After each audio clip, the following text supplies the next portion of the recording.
அஸ்ஸலாமு அலைக்கும். Hi my TV families. இன்றைக்கி மொஹரமுடைய விலாக் தான் நீங்கள் பார்க்க போகிறீங்க. இன்றைக்கி ஃபுல்லாக நான் என்ன பண்ணேன் எல்லாமே உங்கள்கிட்ட நான் ஷேர் பண்ணிக்கிறேன். இந்த மொஹரம்னா நம்மளுக்கு என்னென்னா இஸ்லாமிக் மந்த்ஸில் இது நம்மளுக்கு நியூ இயர் ஃப்ரெண்ட்ஸ். எப்படி நம்மளுக்கு ஜான்வரி நம்மளுக்கு நியூ இயராக இருக்கோ அதே மாதிரி இஸ்லாமிக் மந்த்ஸில் மொஹரம் எங்களுக்கு நியூ இயர். இன்னும் என்ன இருக்குன்னா இந்த மொஹரத்தில் நம்மளுடைய ரசூல் ஸல்லல்லாஹு அலைஹி வஸல்லம் எங்களுடைய இறை தூதர் இருக்கார் இல்லையா, அவருடைய பேரர்களான ஹுசைன் ரலியல்லாஹு அன்ஹு அவங்க இறந்த நாள். இது ஷஹீது போர்க்களத்தில் அவர் ஷஹீதான நாள் ஃப்ரெண்ட்ஸ். இது ரெண்டுமே இந்த மொஹரத்தில் சேர்ந்து வரும். இது மொத்தம் 10 நாளாக அவங்க எல்லோரும் செலிப்ரேட் பண்ணுறாங்க. லாஸ்ட்டு கடைசியில் 9, 10 எல்லோரும் ஃபாஸ்டிங் இருப்பாங்க ஃப்ரெண்ட்ஸ், நோன்பு வைப்பாங்க. நான் நோன்பு வச்சுருக்கேன் ஃப்ரெண்ட்ஸ், இன்ஷா அல்லாஹ். அதுக்கப்புறமா நம்ம மொஹரம் டே ஃபுல்லாக வீடு ஃபுல்லாக நம்ம பெருக்கிட்டு எல்லாமே க்ளீன் பண்ணிவிட்டு இப்போ நம்மளுக்கு என்னென்ன ரெடி பண்ணலாம் ஒன் பை ஒன்னாக நான் உங்களுக்கு ஷேர் பண்ணிக்கிறேன். ஃபுல்லாக எல்லா இதுவும் ரெடி பண்ணியாச்சு. இப்போ நம்ம மொஹரமுடைய ஸ்பெஷல் ரெசிபீஸ் எல்லாமே நான் உங்ககிட்ட ஷேர் பண்ணுறேன். ஃபஸ்ட்டு நம்ம ரோட்டுன்னு சொல்லுவோம் ஃப்ரெண்ட்ஸ். இது ஸ்வீட் வெரைட்டி. அது எப்படி பண்ணுறதுன்னு பார்த்துடலாம். அதுக்கு நம்ம எல்லா நட்ஸும் நம்ம எடுத்து வச்சுருக்கோம். எடுத்து வச்சுட்டு ரவை, மைதா எல்லாமே தேவைப்படும். இப்போ மெஷர்மெண்ட்டோட பார்த்துடலாம். 2 கப்பு மைதா நான் எடுத்திருக்கேன். 1 கப்பை விட கம்மியாக நான் ரவை எடுத்திருக்கேன். எல்லாமே அதில் போட்டுக்கலாம். சர்க்கரை 1 கப்பு நல்லா பவுட்ரு பண்ணி நல்லா அரைச்சிட்டு நம்ம இதிலே ஆட் பண்ணிக்கலாம். இதில் கொப்பரை தேங்காய் போடுவாங்க ஃப்ரெண்ட்ஸ். நான் கொப்பரை தேங்காய் இல்லைன்னு நார்மல் நம்மளுடைய தேங்காவை தோல் எடுத்து சீவிட்டு இந்த மாதிரி ஸ்லைஸ் பண்ணி நல்லா ட்ரை ரோஸ்ட் பண்ணிவிட்டு நான் நல்லா துருவி எடுத்து வச்சுருக்கேன். அதுக்கப்புறமா பாதாம், முந்திரி, பிஸ்தா எல்லாமே நம்ம இந்த மாதிரி க்ரஷ் பண்ணி எடுத்துக்கலாம். என்னென்ன நட்ஸ் உங்களுக்கு வேணுமோ இன்னும் நீங்கள் போட்டுக்கலாம். அதுக்கப்புறமா நம்ம எடுத்து வச்சுருக்கிற மாவில் ரவையில் இது நம்ம சேர்த்துக்கலாம், ஆட் பண்ணிடலாம். ஆட் பண்ணிவிட்டு இன்னும் கொஞ்சம் எடுத்து வச்சுக்கலாம், மிச்சம் கொஞ்சம் எடுத்து வச்சுக்கலாம். அதுக்கப்புறமா இந்த பேட்டரில் நம்ம ஏலக்காய் பொடி கொஞ்சம் போட்டுக்கலாம். முழுசாக போட வேண்டாம், இந்த மாதிரி கொஞ்சம் அரைச்சி போட்டுக்கலாம். நீங்கள் பவுட்ரு இருந்தால் கூட போட்டுக்கலாம். கசகசா கொஞ்சமாக நம்ம போட்டுட்டு எல்லாமே நம்ம ஒரு வாட்டி கை வச்சு நல்லா கலக்கி விட்டுக்கலாம். இப்போ நம்மளுக்கு நிறைய நெய் தேவைப்படும் ஃப்ரெண்ட்ஸ். நெய் போட்டு நம்ம கொஞ்சம் கொஞ்சமாக நம்ம நல்லா உதிரியாக அந்த நெய்லேயே நல்லா கலந்துகிட்டே வரலாம். எவ்வளோ முடியுமோ அவ்வளோ நெய்லேயே நம்ம பண்ணிக்கலாம். அதுக்கப்புறமா நம்ம ட்ரையாக ரோஸ்ட் பண்ணி துருவி வச்சுருக்கிற தேங்காவும் நம்ம ஆட் பண்ணிக்கலாம். இது கொப்பரை தேங்காயில் கூட பண்ணுவாங்க ஃப்ரெண்ட்ஸ். நான் கொப்பரை தேங்காய் இல்லைன்னு இந்த மாதிரி பண்ணேன். அதுக்கப்புறமா நெய்லாம் நல்லா போட்டு இந்த மாதிரி உதிரியாக பண்ணிவிட்டு காய்ச்சி வச்ச பால் ஆறிட்ட பிறகு கொஞ்சம் கொஞ்சமாக சேர்த்து நம்ம சப்பாத்தி மாவு மாதிரி நல்லா நம்ம ரெடி பண்ணிக்கிறோம். இந்த அளவுக்கு நான் பண்ணி ஒரு 1/2 hour நம்ம இதை மூடி வச்சிடலாம். அதுக்கப்புறமா நம்ம வேறு ப்ரிப்பரேஷன் பண்ணலாம். இது நான் பேக் பண்ணி நம்ம எடுக்க போகிறோம். இன்னொன்று ஃப்ரை பண்ணி எடுக்க போகிறோம். 2 மெத்தடை நம்ம பார்க்கலாம். பேக் பண்ணுறதுக்கு ஃபஸ்ட்டு நம்ம இந்த மாதிரி ஒரு பேன் வச்சுட்டு ஒரு ஸ்டாண்டு மாதிரி வச்சு ஒரு 10 minutes நம்ம ஒரு லோ ஃப்ளேமில் நம்ம ஒரு 10 minutes நம்ம ப்ரீ ஹீட் பண்ண விட்டுடலாம். அது வரைக்கும் நம்ம இந்த டோ ரெடி பண்ணிக்கலாம். நம்ம கையில் கொஞ்சம் நெய் தடவிட்டு ஒரு மீடியம் சைஸ் அளவுக்கு நம்ம உருண்டை எடுத்துட்டு ஒரு குக்கீஸ் மாதிரி நம்ம இது ரெடி பண்ண போகிறோம். அதே மெத்தடு தான் ஃப்ரெண்ட்ஸ். நம்ம குக்கீஸ் எப்படி நம்ம பேக் பண்ணி எடுப்போம் அதே மாதிரி இந்த ஷேப் இந்த மாதிரி தான் நான் ரெடி பண்ணியிருக்கேன். இது இன்னும் கொஞ்சம் திக்காகவே இருக்கும், ஆனால் நான் கொஞ்சம் ரொம்ப தின்னாகவே பண்ணுறேன். ஃபர்ஸ்ட் டைம் ஃப்ரெண்ட்ஸ் நான் இந்த ரெசிபி ட்ரை பண்ணுறேன். இது கொஞ்சம் ரெஃபரன்ஸ் என்னுடைய அம்மி சொன்னது, கொஞ்சம் ரெஃபரன்ஸ் நான் யூடியூப்லேயும் பார்த்தேன். நான் இது வெளியில் தான் வாங்கி சாப்பிட்ருக்கேன், நான் பண்ணது கிடையாது. ஃபர்ஸ்ட் டைம் நான் இது ட்ரை பண்ணுறேன், எப்படி வருதுன்னு பார்க்கலாம்.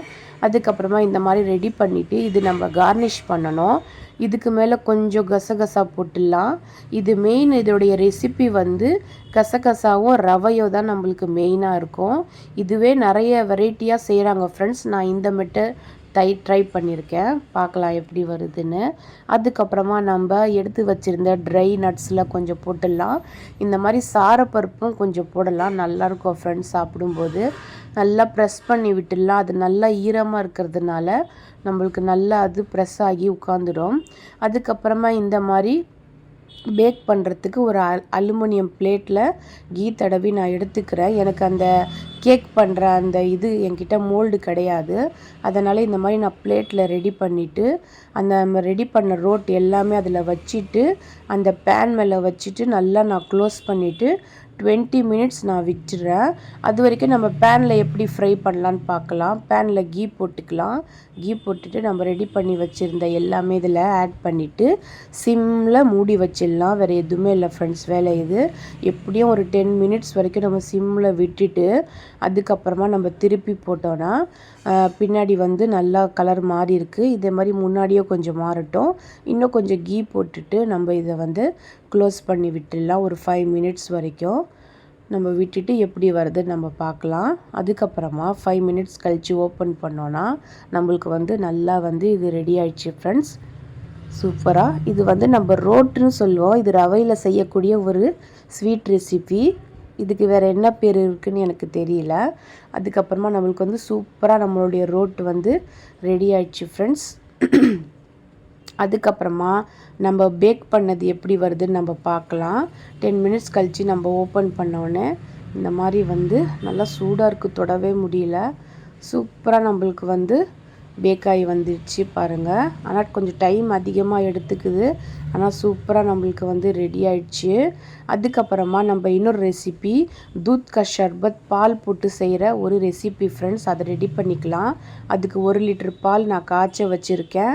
ஒரு சின்ன பவுலில் ஒரே ஒரு ஸ்பூன் கஸ்டர்ட் பவுடர் பால் போட்டு நல்லா கலக்கிட்டு நம்ம க்ரீன் கலருக்காக கொஞ்சம் க்ரீன் கலர் எசன்ஸ் நான் இதிலே ஆட் பண்ணி ரெடி பண்ணிக்கிறேன். இது பால் வச்சு செய்கிற ஒரு ஷர்பத் ஃப்ரெண்ட்ஸ். இது வந்து ட்ரெடிஷ்னலாக மொஹரமுக்கு செய்கிற ரெசிபிஸ் இது எல்லாமே.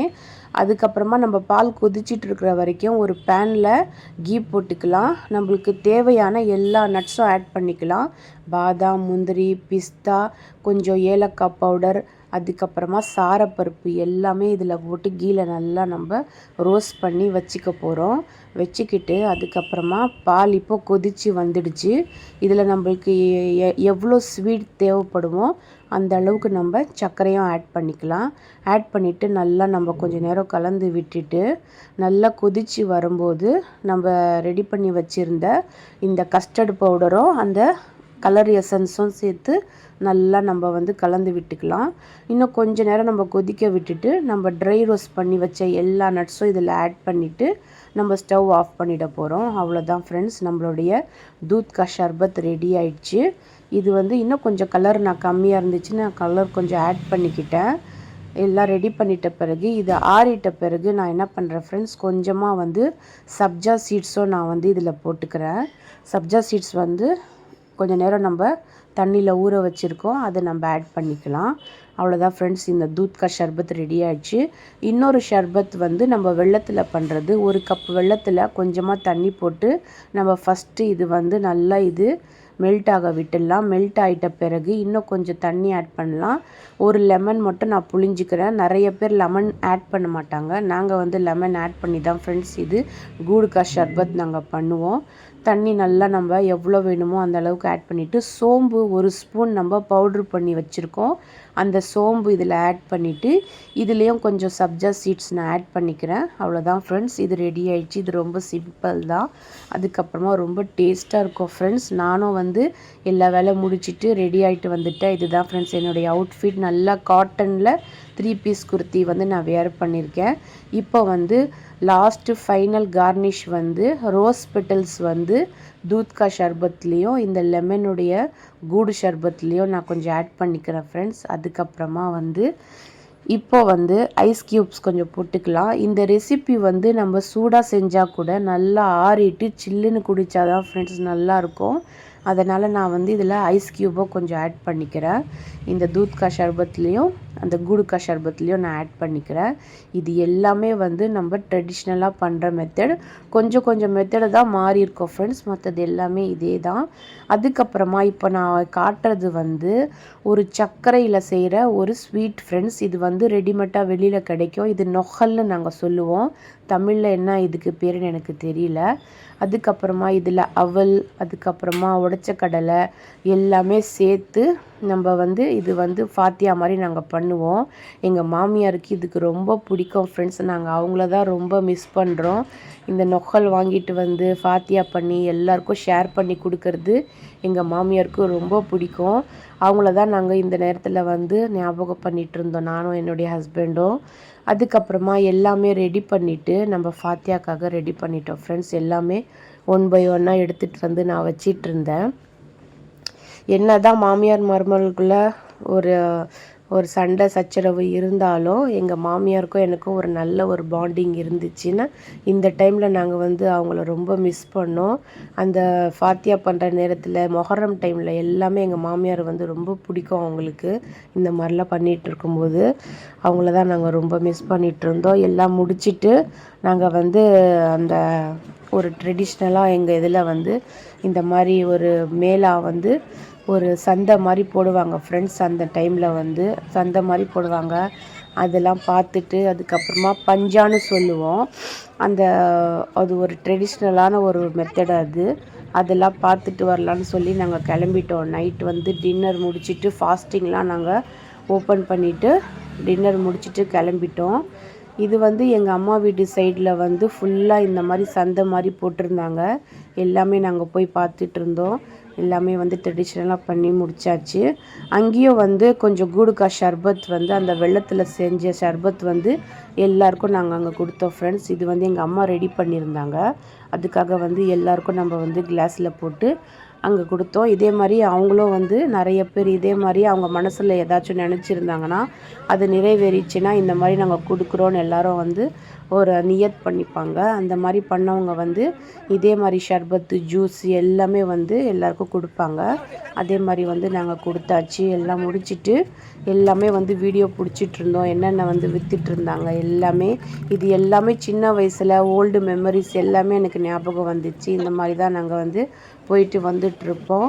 லாஸ்ட்டில் நான் எதுவுமே வாங்கலை ஃப்ரெண்ட்ஸ். ஒரே ஒரு கீ செயின் மட்டும்தான் வாங்கினேன். இது பாருங்கள், இந்த பொம்மை நம்ம வந்து அந்த மிட்டாய்க்கார தாத்தா வருவார் இல்லையா, அதெல்லாம் வந்து எனக்கு ஞாபகம் வந்துச்சு. எல்லாமே விற்றுட்டு இருந்துச்சு ஃப்ரெண்ட்ஸ். சின்ன பசங்க விளையாடுற டாய்ஸு, நம்ம இயர்ரிங்ஸு, பேங்கிள்ஸு, பேகு எல்லாமே இருந்துச்சு. நான் எதுவுமே வாங்கலை. ஏன்னா எனக்கு எதுவுமே தேவைப்படலை. எல்லாம் இருக்குது என்கிட்ட. அதனால் எதுவுமே நான் வாங்கலை. அதுக்கப்புறமா ஒரே ஒரு கீ செயின் மட்டும் நாங்கள் செலக்ட் பண்ணி வாங்கலான்னு கடையாக பார்த்துட்டு இருந்தோம். எந்த கடையும் செட் ஆகலை. அதுக்கப்புறமா நாங்கள் லாஸ்ட்டில் போயிட்டு ஒரு கடையில் வந்து ஒரு அல்லான்னு போட்ட மாதிரி ஒரு டிசைன் வச்சுருந்துச்சு. சூப்பராக இருந்துச்சு. அந்த கீ செயின் தான் செலக்ட் பண்ணி எடுத்தேன் ஃப்ரெண்ட்ஸ். என்ன எழுதியிருக்கேன்னா இதில் நான் வந்து நம்மளுடைய சேனல் நேம் தான் ஃப்ரெண்ட்ஸ் நான் எழுதினேன். இதில் தமிமா விலாக்ஸ்னு நான் எழுதியிருக்கேன். நம்ம வந்து இந்த மாதிரி சந்தையில் போகும்போது, பீச்சுக்கெலாம் போகும்போது இந்த மாதிரி கீ செயினில் எழுதி வாங்குகிற பழக்கம் உங்களுக்கு இருக்கான்னு எனக்கு கமெண்ட்ஸில் சொல்லுங்கள். நானும் இது அடிக்கடி ஃபஸ்ட்டு பண்ணுவேன். ரொம்ப வருஷம் கழித்து நான் இந்த மாதிரி மறுபடியும் கீ செயினில் வாங்கியிருக்கேன். இந்த மாதிரி தான் இந்த மொஹரத்துடைய டே வந்து எங்களுக்கு நல்லபடியாக போச்சு ஃப்ரெண்ட்ஸ். உங்களுக்கெலாம் எப்படி போச்சுன்னு எனக்கு கமெண்ட்ஸில் சொல்லுங்கள். என்னுடைய வீடியோ பிடிச்சிருந்தால் லைக் பண்ணுங்கள், ஷேர் பண்ணுங்கள், சப்ஸ்கிரைப் பண்ணுங்கள், கமெண்ட் பண்ணுங்கள். அதுக்கப்புறமா இன்னொரு விலாக்ஸில் நம்ம மீட் பண்ணலாம் ஃப்ரெண்ட்ஸ். பாருங்கள் எப்படி இருக்குன்னு, என்னுடைய கீ செயின் எப்படி இருக்குன்னு நீங்கள் கமெண்ட்ஸில் சொல்லுங்கள். இதில் நான் வந்து தமிமா விலாக்ஸ்னு போட்டிருக்கேன். பிடிச்சிருக்கா பாருங்கள், லைக் பண்ணிவிடுங்க.